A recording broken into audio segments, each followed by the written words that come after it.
Hello and welcome to today's December 7th Daily News Report. If you're a subscribed member of my community, then welcome back. On this channel, I keep you in the loop on what's really going on in Washington, D.C., the U.S. economy, Biden's Build Back Better stimulus package bill, money investing, and much, much more. All right, before I jump into today's update, don't forget to get your name entered to be one of the winners of the cash giveaway that Casey and I are doing. 20 people are going to win $250 in cash. You can use that for the holidays, heating bills, bills you're behind on, whatever you want. There's no strings attached on how to use that money, and I'll make sure to leave a link below. Also, thank you guys so much for giving these videos a like. I really, really appreciate it. It helps me out with YouTube, and I just love bringing you guys the news. Well, today marks the 80th anniversary of the attack on Pearl Harbor, a sad day in our country's history. At the end of this video, I'm going to share another crazy story with you, and I'd like to hear your reaction in the comments section, so stay with me till the end. All right, now new data shows the middle class and lower income families are being hammered the most by the economic recovery or lack of recovery. Those without college degrees are also being left behind at an alarming rate as the price of goods has increased more than any income has increased thanks to pay increases. So basically, a lot of people have seen an increase in pay, but inflation has significantly outpaced any increase in pay. So it's almost like you didn't get a raise. New data from the Labor Department shows labor productivity in the United States has dropped by 5.2%, the biggest drop since 1960. On top of that, U.S. manufacturers say they are dealing with higher material costs and higher wage demands to produce the exact same product as they did a year ago. This is leading to much higher prices across the board. Representative Rashida Tlaib is asking for Congress and President Biden to put student loan forgiveness back into the Build Back Better stimulus package bill. She said it would help 45 million Americans and could be the single biggest stimulus help the U.S. government has ever given. Right now, there's about $1.7 trillion in student loan debt. Then she lost people by trying to use her own story as conveying what the average American is dealing with. She said that she took out $200,000 in student loan debt to only get a job that pays $174,000 a year in Congress. By the way, to give context, that's $16,666 a month for being a member of Congress. Representative Tlaib said that even after paying on her debt for several years, she still owes $70,000 of student loan debt because of how hard it is to pay off these loans. She then said the American taxpayers should pay this debt off for everyone. Now, I know that this has a mixed reaction. Some of you say, no way, I don't want my taxes paying for someone else. And others say, this would be a huge blessing in my life. Now, I'm not personally against paying off some student loan debt. I think many universities oversold people on the advantages of going to college. The government itself allowed young people to get into excessive amounts of student loan debt, while at the same time, universities pumped up the cost of attending their university with higher and higher fees. And then people are going out into the workforce with excessive amounts of debt and low paying wages. They're not even getting average paying jobs their first year out of college. However, Representative Tlaib, with $174,000 a year of income, plus several rental properties, government pension, retirement plan, and free healthcare for life, was the wrong example of what 45 million Americans are dealing with when it comes to paying off student loan debt. However, Representative Tlaib, AOC, and Senator Chuck Schumer are all calling on President Biden to keep his presidential promise of paying off $10,000 of student loan debt by adding it back into the Build Back Better plan as a stimulus for the American people, or to issue an executive order, or to allow Congress to vote on a separate bill. Either way, they want this promise added back into the stimulus package. Now, Republicans who just months ago swore they wouldn't help Democrats with the debt ceiling situation are now saying that they will round up the 10 votes needed to help Democrats raise the debt ceiling. House Leader Kevin McCarthy said over in the House that he won't support this and that the House Republicans will not participate. But Senate Minority Leader Mitch McConnell said, "You can count on me and 9 others to increase the debt ceiling." Representative AOC said it's time for her party to get real about the inflation issue. Here's what she had to say.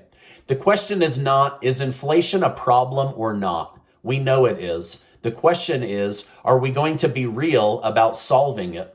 Or are we just going to make it our talking points?" So she wants to see it be something that Democrats actually work on and not just use as talking points or sound bites with the media. Democrat Representative Cherry Bustos said it's been really hard to tell her voters that her party has done a good job when they go to the gas station or the grocery store or their bacon costs just a little bit more. I like how she said bacon costs just a little bit more. As of today, the price of bacon is 28% higher than it was just 1 year ago today. Now, one Democrat election specialist said Democrats are in real trouble of keeping the Senate and the House next year because the most powerful voting base in the country is now women, and it is women seeing the high cost of inflation hurting their wallets more than men. Representative Laura Boebert is introducing a new bill into the House of Representatives to block President Biden's ability to use taxpayer money to pay illegal immigrants $450,000 per person. Also, a provision to force women to register for military draft during times of war has been blocked in Congress and will not be signed into law. The stock market is bouncing back nicely from the Black Friday drop-off. Hopefully you were able to buy on that dip and pick up some nice gains as the market has recovered. Drama between President Biden and government officials in China is heating up. As I reported just yesterday, the White House has ordered that no government officials are allowed to attend the Olympics in China. China's top newspaper, which is controlled by the Chinese government, wrote that President Biden is not invited to the Olympics and has actually been banned from attending. They wrote, "We hope you live long enough to watch China boycott the Olympics in 2028 in the state of California." The Chinese government has instructed media outlets in China to start referring to President Biden as a weak leader anytime he is referenced in the media. Billionaire Elon Musk attacked President Biden's Build Back Better plan. He said it does almost nothing for most Americans, and it unfairly gave tax credits for electric cars and union-creating car makers. He admitted that he and his company have personally benefited from the tax credits, but said this entire bill should be deleted and the government should get out of the way of natural progress. He said the main reason most people are struggling is the United States government itself. Musk said Biden wants to give groups like Ford a $12,500 tax credit for each vehicle because they are an American company that has decided to unionize. But he said, don't be fooled. These cars are made in Mexico, not the United States. He said it's pure lies and hypocrisy to the American people.